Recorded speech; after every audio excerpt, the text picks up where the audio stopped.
can't lie, this storm feels really good. It's so windy. I love the like right before it starts moment, you know?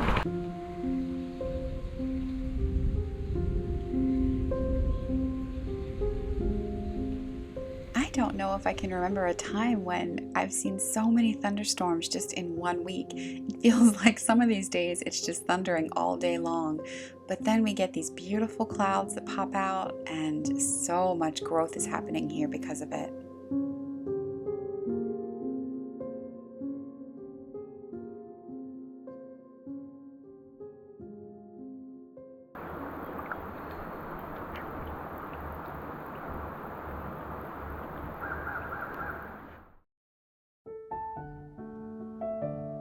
Without a doubt, the question I get asked the most here is, where do I find my flowy boho dresses that I'm always wearing? I do sometimes wear shorts and pants. You see that sometimes in the videos, but truthfully, I spend most of my time, especially during the warmer months, wearing dresses, because there is just something so easy and free and breezy and, I don't know, feminine about wearing dresses, and it just makes me happy. I used to buy pretty much all my clothes at thrift stores, and I would find just the coolest things. I found a lot of vintage, just really quirky and fun and different things, but lately, I would say just maybe the last 10 years, it's very rare that I find anything in thrift stores anymore. I think people are just buying to resell online, and then the prices have gone up, and it's just rare that I've even spotted something I've wanted in a thrift store in a long time. So that leaves me looking around everywhere I go for beautiful, flowy, cotton especially, dresses.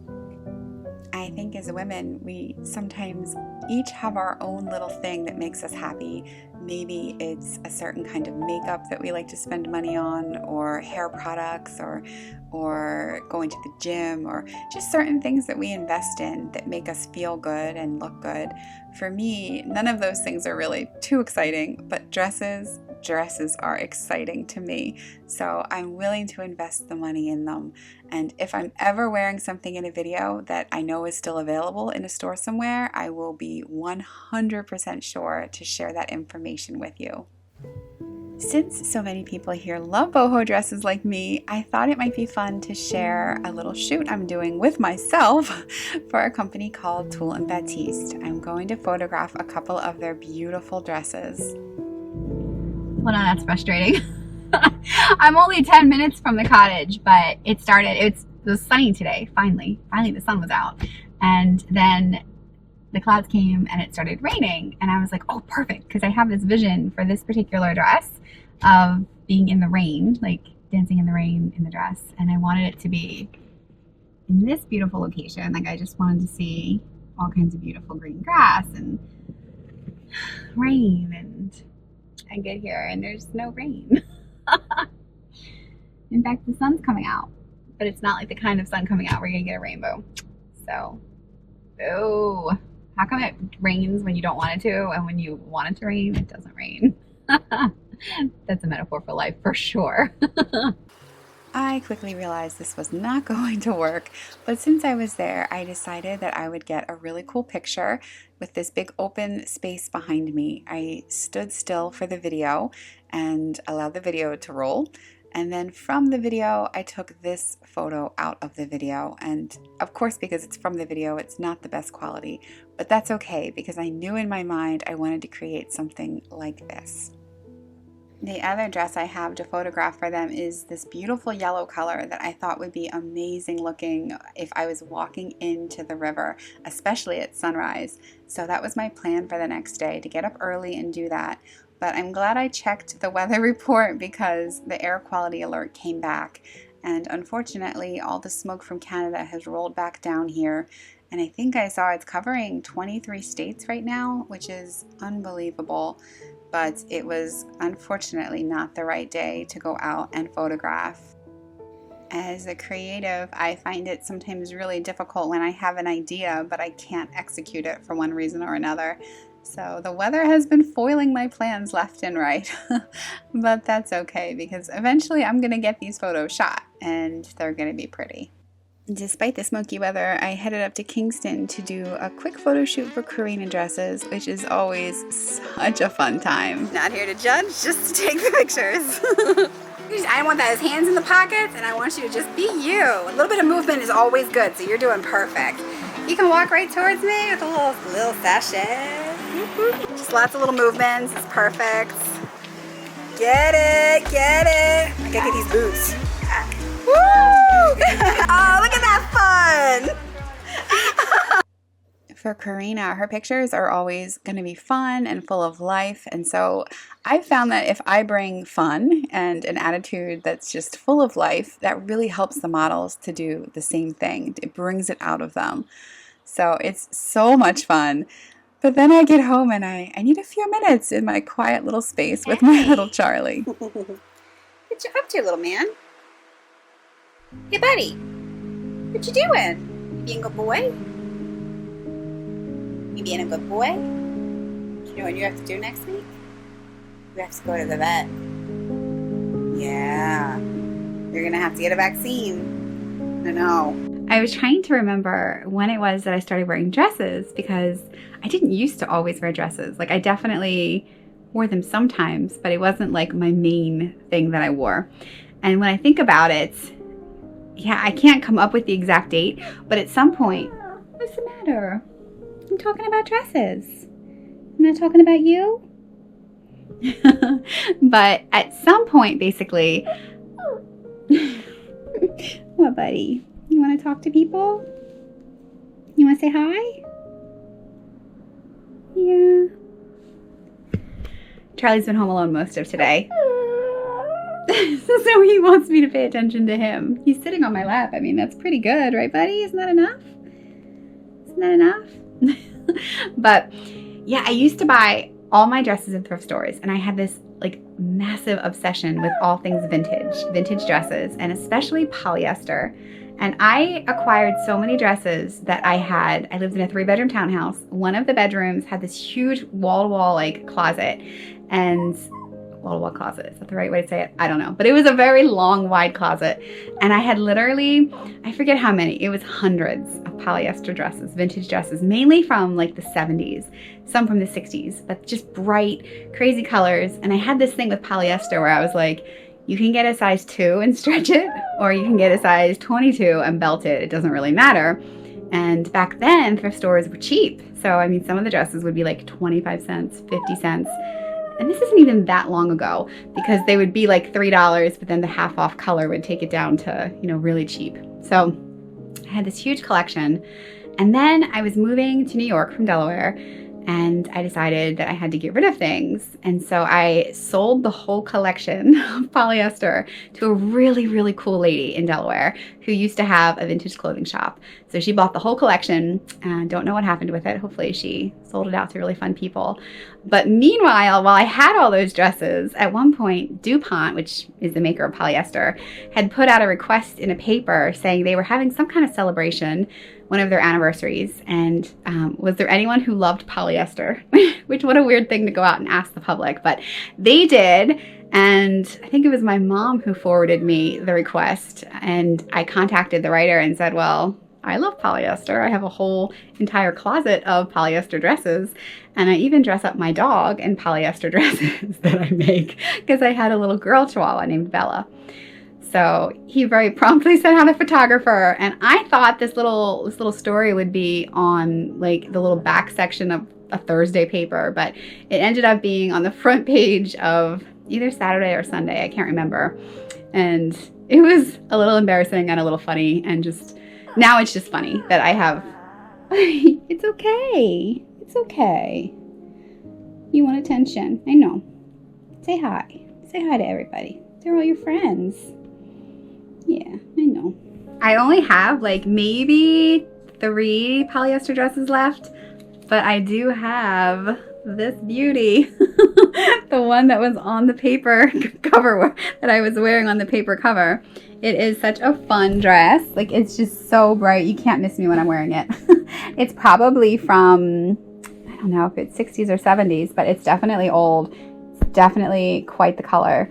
And I tone it down by adding usually this like sweater vest that's really long with it. It just kind of calms down the look. But yeah, I still have that, and I probably will have it my whole life because it's polyester. So polyester just never dies. It just keeps on going, because if this is, let's say, from 1970, that makes it like 53 years old. So yeah, she's holding up pretty good. But it's fun to still have a few of those pieces. And though I really prefer my natural fibers mainly now, I have been keeping my eye out for the vintage dresses again. And honestly, I just haven't been finding them. So I guess I can just say that was an era that I got to live through, where you actually could go to thrift stores and find fun, funky dresses, vintage dresses. And maybe it's, just not, or maybe what I should say is it's that much more special today when you do find a really cool score like that. So the next day I thought I would be able to finally get my dress photo shoot in. I saw that rain was coming. I thought maybe I could get down to the river before it came too heavy, but it didn't quite work that way.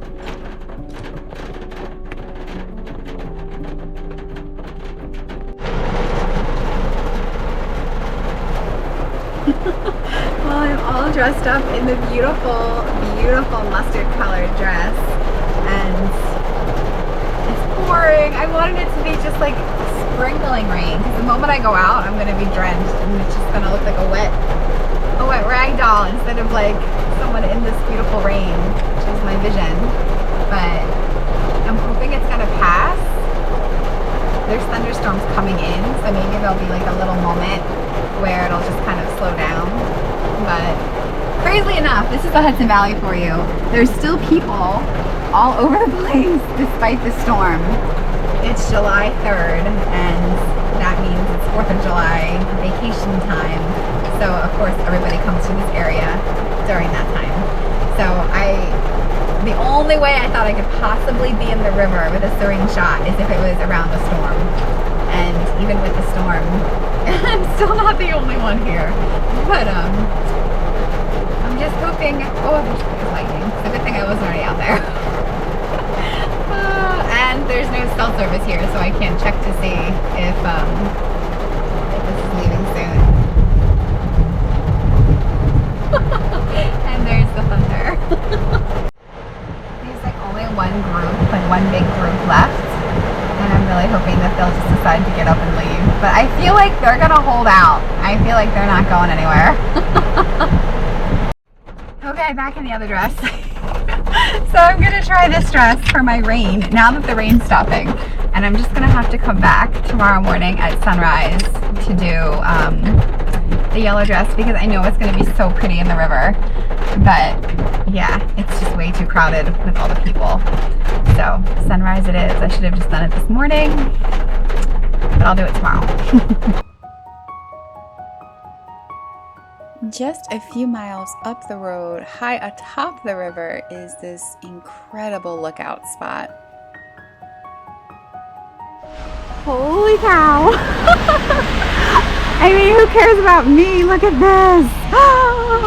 Wow! Oh my goodness! Oh my goodness! Oh my goodness! This is so stunning!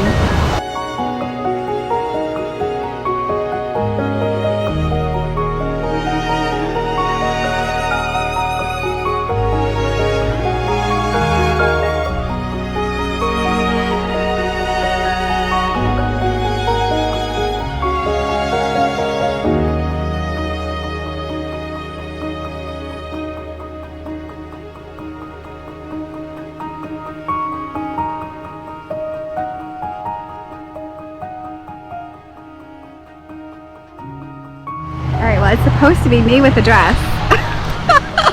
I'm not sure how I'm gonna get these pictures, but I'm gonna try, because holy cow, this is like so stunning.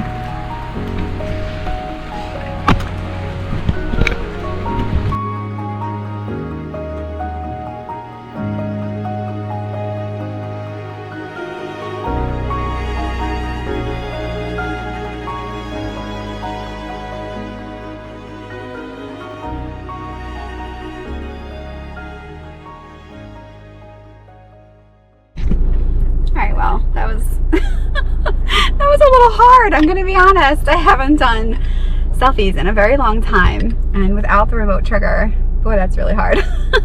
But it was a workout because I had to keep running. I'd hit it for 10 seconds and then run.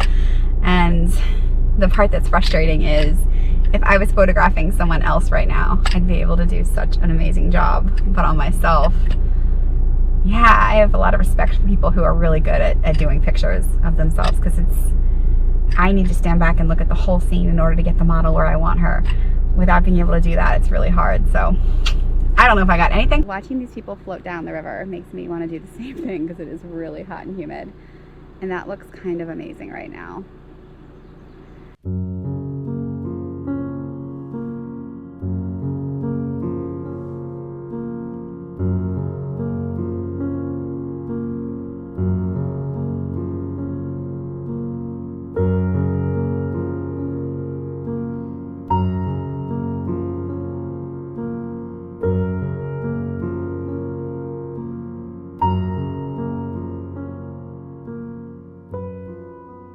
In order to be at the river when no one is there, it means being there at sunrise, which means getting up really early, which is something I'm not a fan of, but it's worth it to have the river to myself.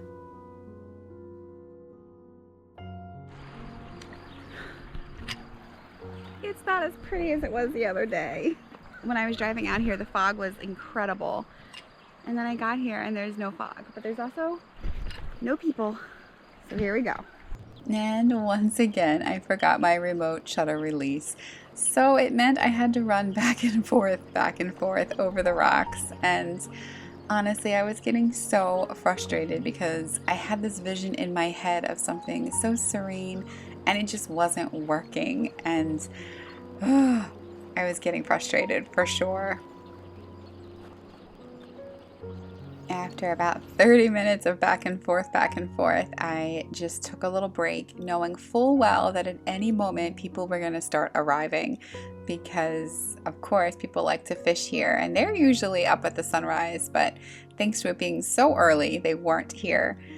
But then the best thing ever happened. Finally, the sun broke over the top of the trees, and that changed everything. That was what I needed to help make these pictures more like what I had been imagining. Light changes everything in a photograph, and I had completely forgotten that the last time I had been there to take sunrise pictures, it was still winter, and with bare trees, the sun broke through much sooner. So thankfully, this was about 8 o'clock. No one had showed up yet, and thankfully, I finally got some beautiful light for my photos.